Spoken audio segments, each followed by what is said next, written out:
Alright everybody, Tay here, bringing you my draft breakdown for the brand new league that I am a commissioner of, the Pokemon Victory League, also known as the PVL. Now I know I uploaded a couple things from the UPA, the United Pokemon Association, but that league fell apart, and we're moving on to newer, hopefully better things. We drafted a lot of the same picks, got some wild cards in there, some new stuff. Went with a pretty similar strategy to before. We did get a little greedy with our first free agent pick. Kind of set us behind for the next few, but I think we got some. I think we got a good team. Now you can see the sprites here on the screen. Um, let's give you a little bit more of a close up here. We've got Skarmory, bringing him for the same reason I got him in the UPA. Very, very bulky, very tanky. One of the best rock foggers in the game. Massive defense stat. Can be run with Sword Stance for setup. Great rooster. I know he's a chicken, but he's a great roost Pokemon for stall. Can't be poisoned. Not a whole lot of weaknesses despite the flying typing. Same typing as big hitters like Celesteela. We all know how effective they are. And I honestly see myself bringing Skarmory to every single match. Now, my Pokemon, I haven't decided who's shiny yet. I haven't decided on nicknames. Those will be brought as happens in the team builders. Moving on from Skarmory, we've got I hate Smogon so much. I'm zoomed in like this because I hate Showdown. I hate all the wasted space on their website. Now, our second pick, our tier 2, now these were not picked in order, these are in order of tier list. Our tier 2 was Tapu Fini, a nice fairy type and water type to complement Skarmory. It does mean that our first two picks brought a weakness to electricity, which we did answer in our third tier pick. Tapu Fini is a really solid, very bulky special attacker that you can rerun, physically offensive. It can be run with a Scarf, Z-Crystal, are two of the most common ways you find it. You can also see it run with leftovers or choice specs. There's some Assault Vest variants out there with the Misty Surge ability. I see me bringing Tapu Fini almost every match as well. Most of the Tapus are super reliable. They're almost without fail the strongest fairy types in the game, especially in the league format. I saw my opportunity to get one of the Tapus, and I snatched it up. I couldn't get my hands on Coco. Tapu Koko was taken, and I believe Tapu Bulu is the next one grabbed. But moving on to my third tier pick, we have one of my two tier 3s in Donphan. Now, I saw the electric type weakness, and both my tier 3s answer that weakness. Donphan's well known for being a stealth rocker, a rapid spinner, and an ice shard user. Usually you see those three moves on every Donphan. You might see Earthquake as the fourth move or just a wild card move. Donphan gets some really good coverage options. It's a great physical tank. Its special defense is kind of lacking, but you can kind of make up for that. Speed is terrible. So unfortunately, you're not going to see a lot of crazy outspeeds, but if you're up against a Trick Room opponent, Donphan's a really good answer to whatever they're trying to use. And it's a decent answer to Mega Mawile with that ground weakness. With the right nature and EV spread, you can actually be slower than Mega Mawile, allowing Donphan to be an excellent switch in and counter. Our second tier 3 pick, we have Nidoqueen. Now, I wanna say this right now. Nidoking was available. I'm going to stress that Nidoking was available, and I chose not to take the king. I chose queen. Why? A lot of you are probably screaming at me. Why would you pass up the king? Because Nidoqueen is a slightly bulkier variant. Now, she has a lower base speed, but if you're honestly going to scarf the Nidos, which is the primary reason you take the Nidos, is either use them as a wide coverage Z move user, so that everybody's kind of guessing, or you use them as scarfers and revenge killers. Now, Nidoqueen is another stealth rock user. She also gets access to a lot of great physical moves like Dragon Tail, Aqua Tail, Poison Jab, and with the Sheer Force ability, she's terrifying to behold, and she can honestly eat priority hits pretty well with her bulk. So I could run her with a Focus Sash. I could run her with Scarf. She is one of my Z captains. My other Z captain is Tapu Fini. and they're both absolutely terrifying with the Z Crystal behind them. Because Nidoqueen with Sheer Force Z move is so much damage. It doesn't matter whether you're going to one-shot her or not, because if she manages to hit you at all, you're probably going down. Because she does the exact same thing as her male counterpart. She's just slightly slower and more bulky. She's a little better to specialize with. If you're going to go into insane calculations onto exactly how many EVs you need here or there, Nidoqueen's the better option because Nidoking is a nuke machine. You pick him so that no matter what happens, whether it's neutral or super effective, something dies. Moving on to our tier 4 pick, we have Hitmonlee. Now, Hitmonlee is another returning face along with Donphan and Skarmory from the UPA. I didn't feel I got to utilize him to his full potential. He is a rapid spinner, special defensive tank, kind of the opposite of Donphan with a little bit better speed. He gets access to things like priority like Fake Out, fighting type moves like Superpower, and close combat. Hitmonlee is an answer to Rock and Steel types, and those ice types like Mamoswine that may come in to threaten out certain picks. But Hitmonlee as a tier 4, I knew I could use him well, and I knew I had opportunities to use him, and he's just another hazard remover. I know I've got 2 defoggers already and a rapid spinner. Well, I have a second rapid spinner. That's 4 hazard removers and 3 hazard setters with Nidoqueen having access to toxic spikes. Moving on to our tier 5 pick, we have Tauros.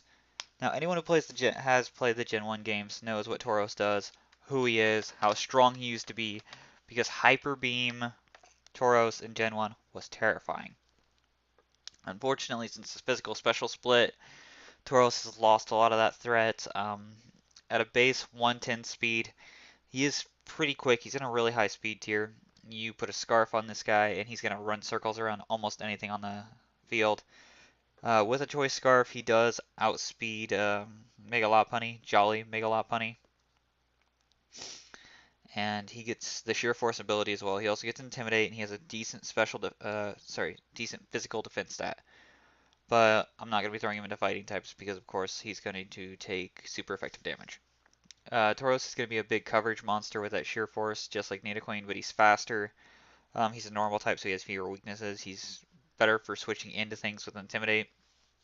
And I feel like I have a lot more options with Tauros than I do Nidoqueen, because I know Nidoqueen is going to be an all-out, all-offensive Pokemon, and I may throw an Assault Vest on her and a Scarf on Tauros. Just try to keep people guessing, keep people confused, try to get those surprise switch-ins. Now moving into our free agent picks, including Omega. Omega is Mega Charizard X. Now, Charizard was, of course, the fan favorite from Gen 1. When the Megas were announced and he got 2, a lot of people didn't think it was justified. People think he's overhyped. I chose Charizard round 1. I wanted an offensive, big hitting, setup Mega for a late game sweeper. I wanted the Fire Dragon typing. I wanted him to fill out both cores. I wanted a Mega that's going to go to every match regardless of what's going on. And who was just going to hit everything super effective, whether I wanted him to be run Jolly, Max Attack, 4 physical attacks, no setup, whether I wanted him to run Dragon Dance, Roost, two physical hitting moves because of the Tough Claws. I wanted to be able to do that. I wanted a Mega that had options.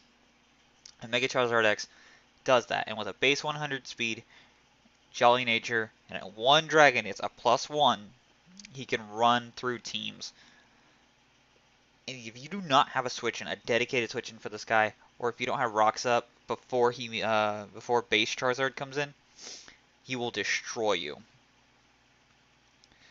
Now we're gonna move on to our first free agent pick, the guy I got greedy for. I saw this guy available. I did not have an Ultra Beast yet, and I wanted him. I wanted him so bad. I saw Kartana. Now it's a second Steel type. So we're adding another fire weakness. Thankfully, we have some big fire resists on our team. Some great switch into fire type moves. With great super effective damage for those who are trying to run stab fire move coverage. Now, Kartana is the largest base attack stat in the game. It's got a good speed It's great with a Scarf. You can run it with Choice Band. He gets access to no evasion moves, meaning that they ignore evasion, cannot miss. He gets access to priority. That grass steel typing is really good offensively in the draft league. He offers massive, massive physical damage on the grass side, which not a lot of people bring to most fights. He does lack recovery. His special attack is pretty terrible, and he's very, very frail, especially on the specially defensive side. So we really have to watch out for the hidden power moves. But every single time he gets a kill, or even a revenge kill, his attack will go up one stage. Meaning that if I can save this guy until we've weakened most of his counters on the enemy team, bring him in later into the game, maybe when we've lost one or two Pokemon, and go for a 4-0 differential in that match. Kartana's not a setup Pokemon, and I don't plan to use him like one. Even though he does get access to the Swords Dance, and maybe some speed boosting, I don't want to run this guy with a Focus Sash. I want this guy for damage, and he's going to be a big hitter. And I did greed for him. Next Pokemon we locked down was Cofagrigus. Another Hazard Setter. A Spin Blocker with that Pure Ghost typing. Massive physical defense. Not the best HP, good special defense. A lot like Skarmory. I'm bringing this guy mostly as a Hazard Setter and counter. Unlike Skarmory, I can actually block Rapid Spins. So a lot of people ignore Defog in favor of Rapid Spin because Rapid Spin does do damage and leaves your own hazards on the field.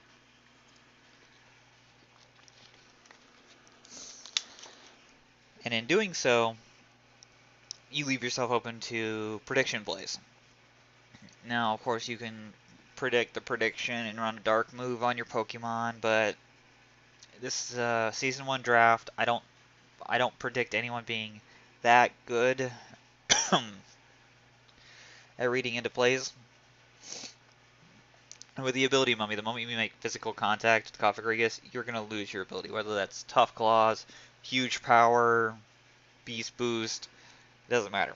If I prep this guy right, he can eat a hit from anybody and eliminate a really, really good ability.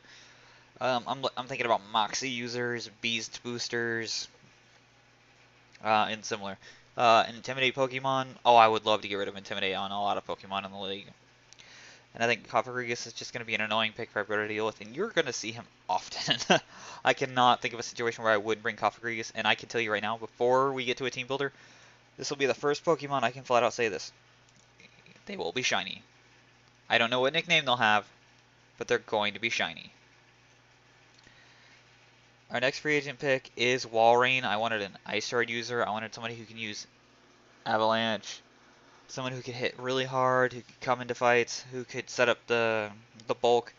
Because of that great HP stat, you can go max defense, max special defense with a defensive nature and an assault vest.